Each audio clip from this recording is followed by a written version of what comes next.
What's going on, guys?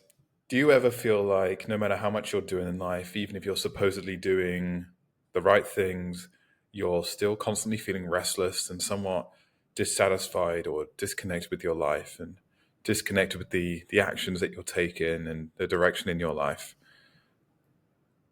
Most men today have no peace. They're overstimulated, anxious, and in perpetual cycles of burnout. And oftentimes they don't really know why. 99% of the time, they don't know why. And you know what? I can relate. I used to think I needed to work harder, do more, and be more productive, especially when I first started this business or when I first got back into sales and I really took a firm stance that I wanted to provide and be more productive and make more money and solve out, take care of the cycles of stress, the financial stress that I'd become so familiar with in my 20s. So when I took a firm stance on that, it then plunged me forward into the world of success, motivation, productivity, entrepreneurship, and sales.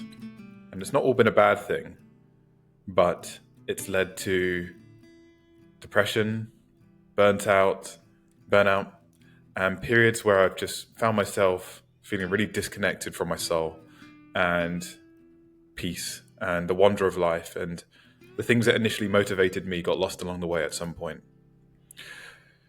So if you're like me, you've struggled with overstimulation, always scrolling, always thinking, can't slow down, on one book, finish one book and on to the next one, finish one YouTube video and on to the next one, before bed, books, YouTube videos, during the weekend, walks, podcasts, YouTube videos, etc. Getting to a point where you're almost dumping so much into your brain that it can't process it. And it's leading to this feeling of overstimulation, yet you don't want to be without it. Restless and anxious or anxiety, constantly feeling on edge, not quite sure why. Maybe you're more irritable with your loved ones than you would like to be. Maybe you have a vision or a hope of the kind of man you'd like to be, but you're not actually living up to that. And if you're really honest and reflect on how you are in those moments with your partner and with your family, are you really rested, present, or are you on edge, reactive, and lacking the peace that you really, really know is available? Spiritual disconnection, not being able to hear God because life is too loud, feeling spiritually empty, not making the time for that connection, not really feeling like it's valuable, waking up and just getting to work and then working late and then going to bed and doing the same thing all over again and relying on personal will, but losing that sense of connection to a divine force, to something greater than yourself, and that humbling, restoring feeling. When was it like I've gone through waves where that's felt like a distant feeling. Exhaustion, burnout, so working, grinding, striving, but always feeling drained, getting sick, having waves of highs and then crashing out again, and always just getting back to this depleted state of like, why am I here again? A lack of clarity, so feeling lost, unfocused, or distant from your purpose. And a chasing for inner peace, and oftentimes in the wrong places, whether it be weed, alcohol, or something else like that, whether it be sex, dating. There are many, many different places that you can look for peace, and oftentimes our search for pleasure can be really a search for peace. Well, guys, I want to let you know that there's a way forward. At least there's been a way forward for me. And the answer is stillness. Over time, I've been making some changes in my life. I've been walking in the morning, no stimulus, I should say no stimulus. Hearing the footsteps on the ground, hearing the birds tweeting, hearing the workers work, the lawnmowers cut lawns, stillness, no stimulus. I then take and continue that morning time with God, because for me, I'm a Christian, so I use that time to pray and to spend time with God and to ask him questions and fully surrender my life over to him once again every morning. And then I continue that process when I get home or to the office with some journaling. I continue that process. And on the weekends, I've also made some time to get away from screens. I've sat outside. I'm lucky to live near a sea, so I can go look at the sea. I take a seat, recluse from everyone else, and I just stare at the sea. I talk to God, stare at nature. I did this for around 40 minutes. I want to be realistic with you guys. Not 2 hours. But those 40 minutes, things started to slow down. Time slowed down. My emotions started to settle. I've been able to feel closer to God. I've felt a spring of inner peace emerge within my spirit. Grounded, peaceful, clear-minded. After this last weekend where I did this, I went to go and get a haircut. And usually I rush to then put on some music in the car, or I rush to put on a podcast in the car, but I didn't. I looked around and was grateful for the car that I had. I drove slowly and carefully, looking around, feeling peaceful. The feeling was akin to if you've ever gone camping in nature, or you've ever done a summer camp, and you have to hop in the car maybe to go and pick up some supplies with friends, and there's this calmness. You're no longer rushing to drown out the noise. You're there with your friend, and you're glad to be there with your friend, and you're glad to be where you are in time. This is how we felt as kids more, without the overstimulation. It's a beautiful feeling, and it's also a time for God to speak to you and to get clarity and to source your clarity in your relationship with God. So I've been doing this. I've been taking this time in silence, carving this more out of my days. No stimulus, either walking, sitting outside with nothing else. And it's been really good for me. And I've had to ask the question, why is this? Because I'm a guy that needs to know why. I've been feeling called to these practices, and some mentors in my life have been offering this wisdom. And even though I've heard these kind of ideas over the last 10 years, it's only really becoming something I want to do now versus feeling something I need to do.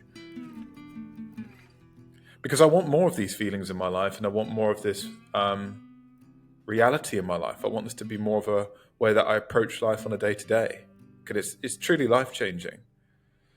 And there are a few reasons why I invite you to bring more stillness into your life and unplug from your life and make this something that you want to do on a daily basis. What I've been experiencing here actually is deeply biblical, neurological, and personal. Taking time in silence without stimulus and just walking, sitting outside and being present truly, truly restores you on many, many levels. It's the medicine men need in today's modern world. It really, truly is.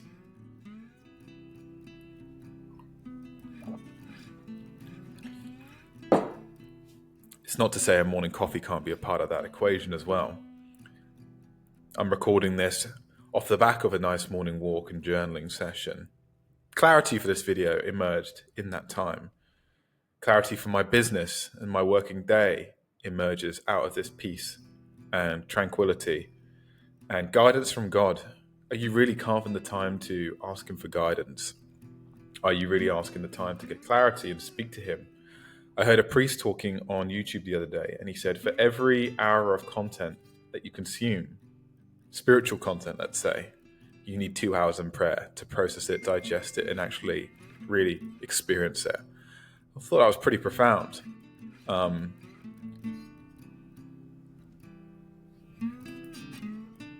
I'm going to move on to why things are biblical first. So biblically, God speaks in stillness, always has done. In Psalms, be still and know that I am God. Silence creates space for God. Oftentimes, if we don't really understand what inputs that we've got going on in our brains, our thoughts, we've got so many different thoughts, and oftentimes they're competing thoughts and conflicting thoughts. They're not rooted in clarity. If you're the leader of a family as well and intends to be the leader of a family, as I do, that's a vocation of mine. I want to be a husband and a father. I want to have lots of kids. I don't want to be flipping and flopping every day. I want to root my clarity in my direction and my values in something more substantial. And if you're always consuming ideas and information and not controlling your inputs as well, going down rabbit holes, sometimes you don't really know what ideas are yours and which ones are right for you and which ones aren't and which ones are from God. You need to create silence to really, really have that emerge. But trust me, when you do create that silence, and then clarity and a gentle nudging forward emerges from that space, it feels so good. It feels so true, and it feels so right. And that's the kind of spine and foundations you want to be operating from as a man.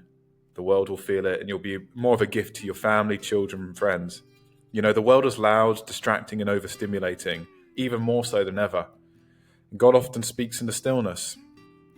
Back in the days of the prophets and the apostles, and throughout biblical history, and even the early church fathers, they didn't have screens, they didn't have TV, they didn't have any of these things.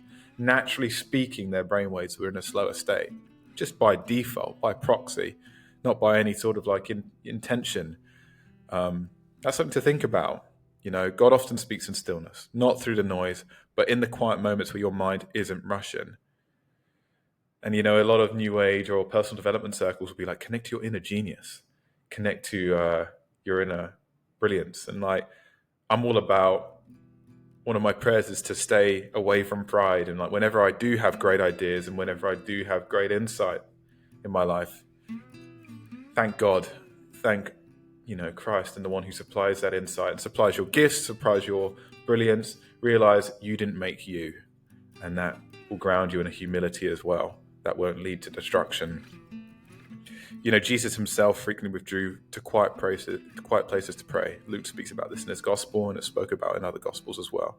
Jesus himself, God incarnate as man, took the time in silence to go and speak to God, to be in silence, to ground himself. He got tired. Silence is also very deeply neurological as well. If you need that neurological aspect to really convince you and to get your intellect on board here, you got it. Your brain is constantly processing input, social media, conversations, work, screens.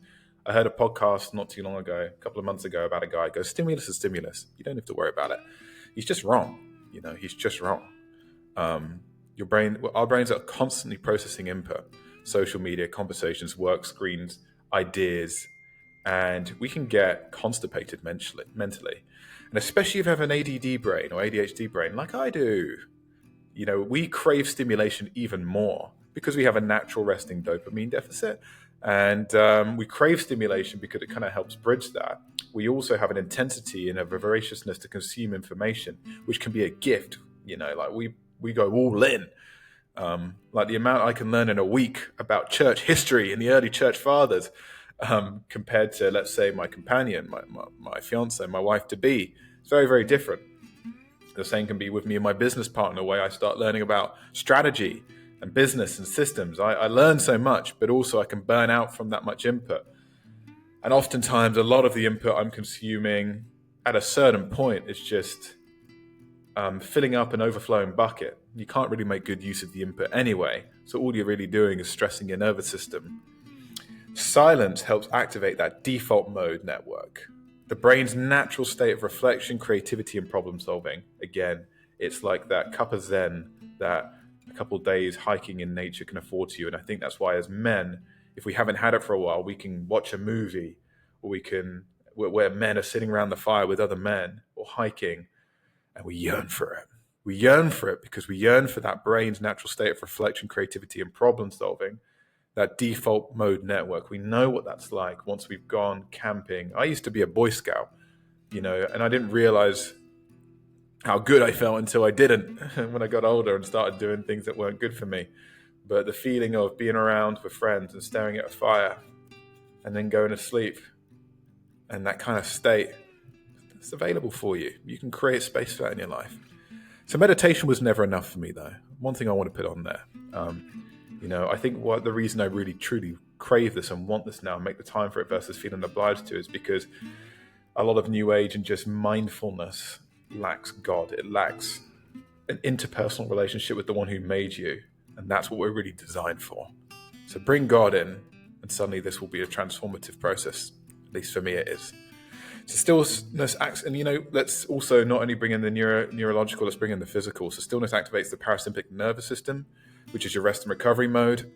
When you're constantly overstimulated, your body stays in a low-level fight or flight mode. So when we go back here to your brain constantly processing input, and that metaphor of the bucket overflowing and then always pouring water on it, that means your allostatic load is high, and that's essentially just your stresses, your accumulated stresses, whether they be physical, mental, emotional, or chemical. So when you're constantly stimulated, your body stays in a low-level fight or flight state, and that's going to lead to physical symptoms, mental symptoms, even symptoms in appearance, tiredness. Chronic cortisol can make you look less handsome if you're interested in that. Men, I wouldn't get too hung up on that. I try my best to let go of that kind of stuff. But silence can let your body reset. It gives you a real detox. You don't need to go to a wellness camp. You don't need to go on a retreat. You can create mini retreats for yourself every day, guys. Stress, cortisol, the stress hormone, drops, breathing slows, muscles relax. You can do this daily, and silence will create that for you, and that's why you feel so good. You feel from a parasympathetic place, dopamine can replenish, serotonin can restore, and clarity emerges as well.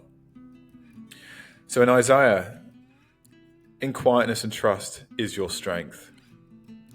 I think that's so powerful. I want to get that tattooed on me. In quietness and trust is your strength. So when you're silent, you're not just resting, you're strengthening yourself. God tells us, Jesus told us to trust in him, trust that he will provide. Seek first the kingdom and all should be provided.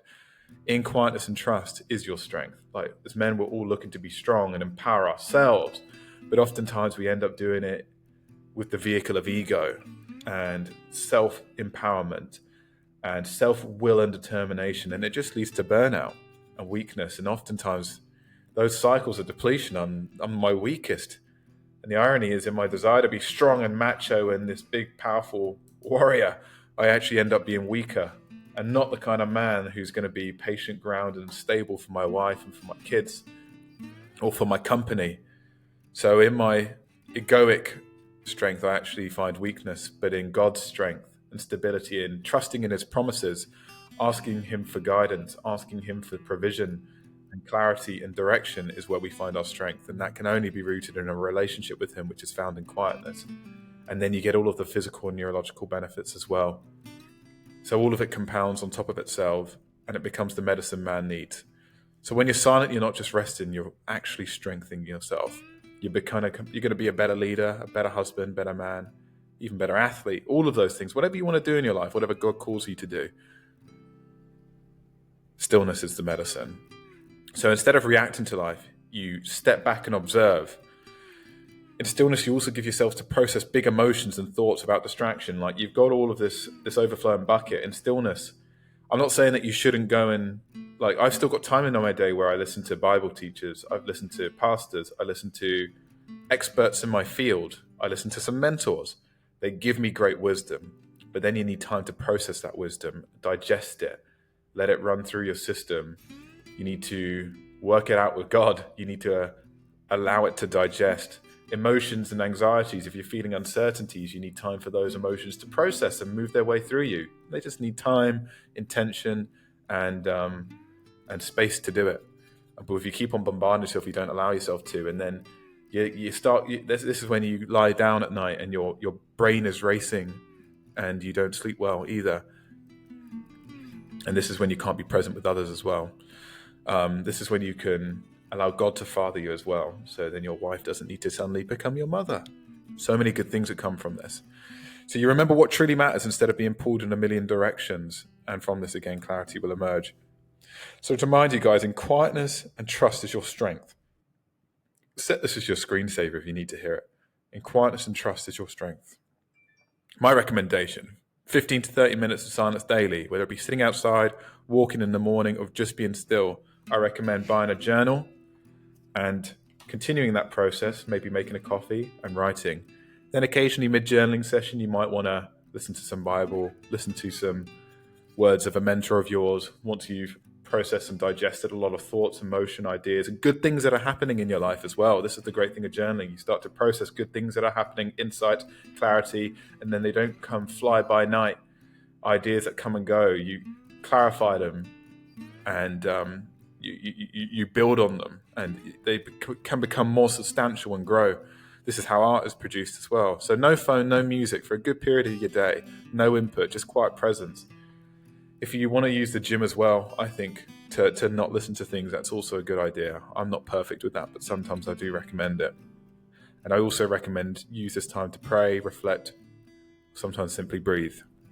So remembering quietness and trust is your strength. I hope this has been a helpful one, guys. Let us know in the comments which part of this has resonated with you, and if you're going to bring more stillness into your life, share some inspiration with your fellow brothers. A like, a comment, a subscribe would be incredible. It'll help me continue to gain confidence in producing content like this, and it will help me understand if this style of content's helpful. Send in love to my brothers in Christ, and I hope God continues to kindle that flame that's within you, as that's a prayer for me as well. See you on the next one, guys. Bye-bye.